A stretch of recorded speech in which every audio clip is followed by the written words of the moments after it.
آج جو حالات ہیں، ابھی تک کے جو حالات ہیں، انتخابات ہوئے، ہمارے حکمران ہر گلی محلے میں یہ بات کہتے تھے اور یہ بات پراپوگنڈا کرتے ہیں کہ ایکشن کمیٹی والے بہت بدتمیز ہیں۔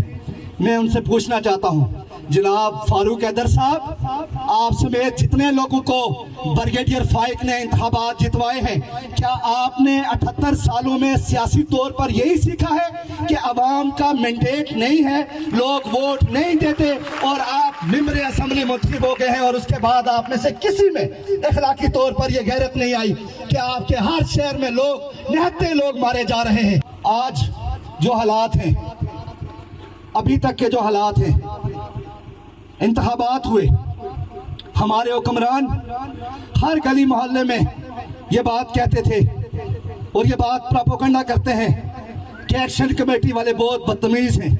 میں ان سے پوچھنا چاہتا ہوں، جناب فاروق حیدر صاحب، آپ سمیت جتنے لوگوں کو بریگیڈیئر فائق نے انتخابات جتوائے ہیں، کیا آپ نے 78 سالوں میں سیاسی طور پر یہی سیکھا ہے کہ عوام کا مینڈیٹ نہیں ہے، لوگ ووٹ نہیں دیتے اور آپ ممبر اسمبلی منتخب ہو گئے ہیں، اور اس کے بعد آپ میں سے کسی میں اخلاقی طور پر یہ غیرت نہیں آئی کہ آپ کے ہر شہر میں لوگ نہتے لوگ مارے جا رہے ہیں، ہر شہر لوٹا جا رہا ہے؟ راولہ کوٹ میں دوبارہ سے جو نئی فورسز آئی، انہوں نے دوبارہ سے دکانیں لوٹی ہیں۔ کیا حسن ابراہیم صاحب اور یہاں پر جو باقی وہ ایک اور وہ نون لیگ کا ایک وہ چمچہ یہاں گھومتا رہتا ہے، وہ سارے کیا انہیں نظر نہیں آتا راولہ کوٹ کے اندر کیا ہوا؟ کیا یہ چنار روڈ، اس روڈ پر لگی ہوئی تختیاں، شہیدوں کی تختیاں، جو لگی ہوئی تختیاں ہیں نہتے اور بے بس لوگوں کی تختیاں، کیا وہ آپ کو نظر نہیں آتی؟ اور آپ سارے جو ہے وہ انتخابات کے اندر موجود ہیں اور آپ سارے جو ہے وہ یہ ڈرامہ کر رہے ہیں۔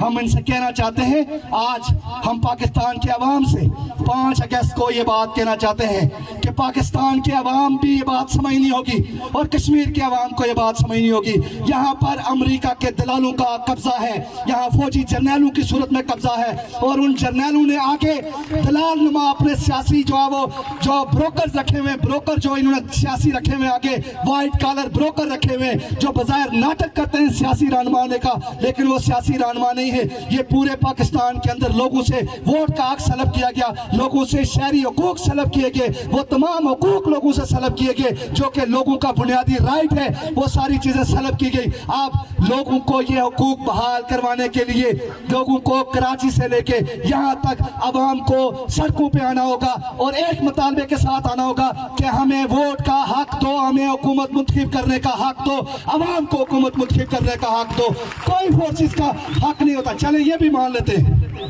مسئلہ نہیں ہے، یہ بھی مان لیتے ہیں کہ چلو فورسز ہی ہوں، فورسز ہی اقتدار کے اندر، مان لیتے ہیں کہ یہی کام ہو، لیکن کیا ایک طرف ڈی ایچ اے، ایک طرف اپنے بچوں کے لیے بیکن ہاؤس، ایک طرف جو ہے وہ اپنے بچوں کے لیے روٹ سکول سسٹم، اور دوسری طرف کیا ہے اپنے بچوں کے لیے اے لیولز اور او لیولز، اور دوسری طرف کیا ہے لوگوں کی مظلوموں اور محکوموں کی اولاد کے پاؤں میں جوتے نہیں ہیں۔ مظلوموں اور محکوموں کی اولادیں ساری زندگی پنجاب میں، سندھ میں، بلوچستان میں، کے پی کے میں، کشمیر میں، گلگت میں، مظلوموں اور محکوموں کی اولادیں ساری زندگی حسرت نما زندگی گزارتی ہیں۔ ایسا نہیں ہوتا، یہ دورہ نظام ہے، اور اس دورہ نظام کے خلاف کشمیر بغاوت کرتا ہے، بغاوت کرتا ہے، بغاوت کرتا ہے کشمیر۔ اور ہم ان سے کہنا چاہتے ہیں، ہمیں اور آپشن پر غور کرنے کا موقع نہ دو۔ آپ جو ہے قیادت یہاں موجود ہے، ہم سارے لوگ اب عوام سارے اب قیادت یہاں موجود ہے۔ قیادت کو اگلی بات سوچنی ہوگی، اب اس سے آگے کی بات سوچنی ہوگی۔ ہم اپنی زمین کا دفاع کریں گے، انشاءاللہ تعالیٰ اپنی زمین کا دفاع کریں گے اپنی زمین کا دفاع۔ 10 سے بس نہیں ہے ان کو، لوگ مر گئے، نہتے لوگوں کو مار دیا، لوگ جیلوں میں ہیں، پنڈی اسلام آباد میں خواتین گرفتار ہیں، لاپتہ ہیں، عدالتوں میں پیش نہیں ہو رہی، مرد گرفتار ہیں، 600 سے زیادہ لوگ گرفتار ہیں پنڈی اسلام آباد میں، عدالتوں میں پیش نہیں ہو رہے۔ یہاں آزاد کشمیر کے اندر کوئی جج نہیں ہے۔ میں جناب چیف جسٹس ہائی کورٹ لیاقت شاہین صاحب سے بات کہنا چاہتا ہوں، لیاقت صاحب اگر آپ کے اختیار میں کچھ نہیں ہے، اگر آپ کے بس میں کچھ نہیں ہے تو استعفیٰ دیجئے اور گھر آ جائیے، بلکہ اسمبلی وہاں پر نہ بیٹھے، گھر آ جائیے۔